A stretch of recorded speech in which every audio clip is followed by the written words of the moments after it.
grown complacent in that we are always the best and there's no need to really push the boundaries. We don't live in a world where people can stand to be average anymore. No longer do you get an award in reality for showing up. In life, there is no success without competition. There is no merit in any achievement without someone attempting to be better. However, in modern society, competition has become undervalued. People now resent competition. They decide that they'd rather have participation ribbons and meaningless accolades over hard work and legitimate accomplishment. However, this is a step in the wrong direction. Competition is still relevant because of the impact it has on society, the personal lessons that children learn, and the long-term effect it has on the overall success.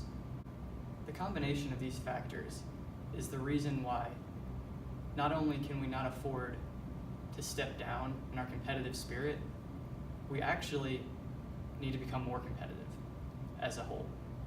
In reality, life doesn't award second place. It's very much survival to the fittest, and only the strong survive.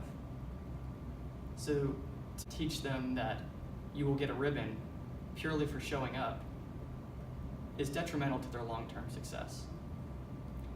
In reality, when you go to a job interview, there is often one position. Now, if you're second place or you're the second most qualified candidate, it doesn't matter.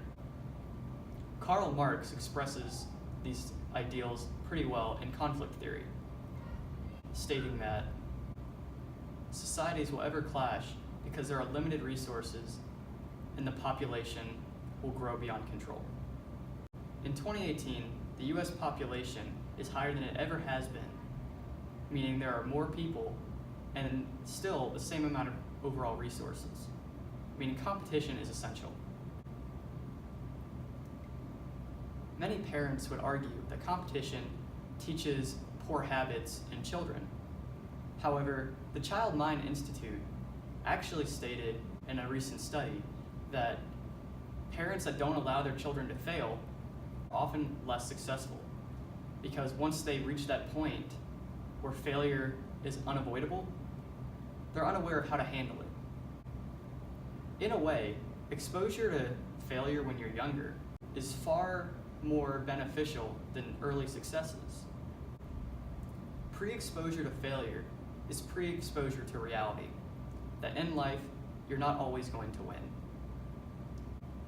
Now, every time you step into competition, you should expect to win. You should expect to succeed. And this teaches us a great bit about reality. When going into a job interview or applying for college, one must expect to be able to get in. If you assume you're underqualified before you even step into an interview, they will gloss over your application. Now, on top of the direct application, there's also a number of social attributes that are partially attributed to being exposed to competition.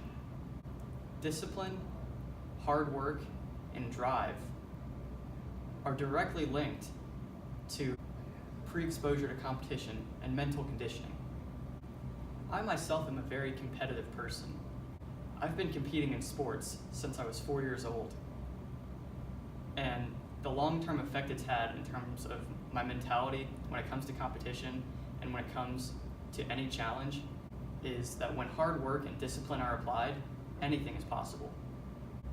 I often found myself spending longer hours practicing, and the effect that had was not that I would always necessarily win, but I would always be progressing. I would rarely ever take steps backwards in terms of progress. Eric Thomas is a direct example of the application of these principles. He gave a speech stating that you might have more money than me, and you might be more talented than me, but I will beat you because I will outwork you. Now, Eric Thomas grew up very poor and without a father. He was determined to be a college athlete and did everything in his power to do so. The result of this struggle and this effort is directly reflected by his current standing. His entire success story is purely due to the amount of time and effort he put into it. Teaching these lessons to children through competition is essential to their long-term success. Teaching them that they can be anything they want to be isn't inherently true. Instead, teaching them that they can be anything they want to be with a level of effort that is required is far more accurate. Teaching a student that they can be a surgeon without any level of effort is purely false. Natural talent will get you so far, but at some point, a level of legitimate effort will be required. The children that are taught these lessons about the importance of hard work and effort have a far greater chance of being more successful. Now, not only does competition affect the personality and introduce children to reality, but it also has a major impact on their long-term success. By teaching children the value of work, it also presents them a way to assess how bad they really want something. If you're not willing to go to an extreme to achieve your goal, that's probably not a very good goal. The most successful people are incredibly competitive and persistent. John Sunkist is a perfect example. When John was 9, he lost his leg to cancer.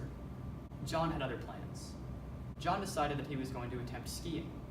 At first, John didn't experience much success. Actually, his first race, he fell down not once, not even twice, but he fell down 5 times. Looking at the results, John was 2 minutes off the leader. Many would gather from this that John isn't very good at skiing.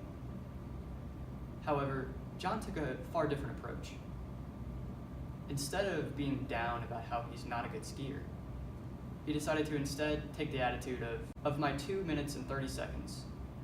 If the winner took 30 seconds to ski, I spent about 2 minutes standing up again.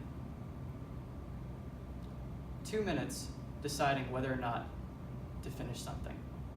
In life, it doesn't matter about how talented you are. Instead, it matters how well do you handle failure, and what do you do when you get knocked down.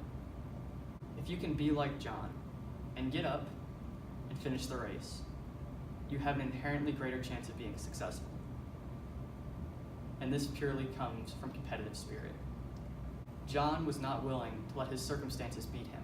John instead decided to compete not against the other skiers, but against himself. And doing this made him far more successful long term. John is now part of the U.S. Paralympic ski team, as well as the Paralympic soccer team. And he's also a motivational speaker, all from a man with one leg. Now, the examples don't end there. Mark King is another fantastic example of hard work and dedication paying off. In 2002, Mark took over TaylorMade without it being worth a large sum. It was actually pretty close to going out of business as a whole. Now, instead of taking a defeated approach, justifying failure as simply not being as good as those companies like Titleist and Callaway, he decided he was going to be better. He revamped his entire program to be the premium golf company. They worked longer hours, and it did eventually pay off. By 2010, TaylorMade was $1 billion company, a direct example of a competitive mindset having long-term effects on a career. In conclusion, people are not inherently successful.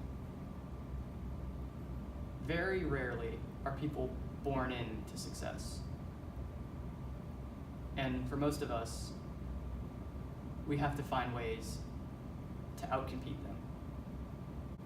And understanding this and implementing further competitive strategy, only then can we really hope to be the best. Can we really hope to be successful? And the impact of the attributes taught and societal awareness lead to an eventual long-term success.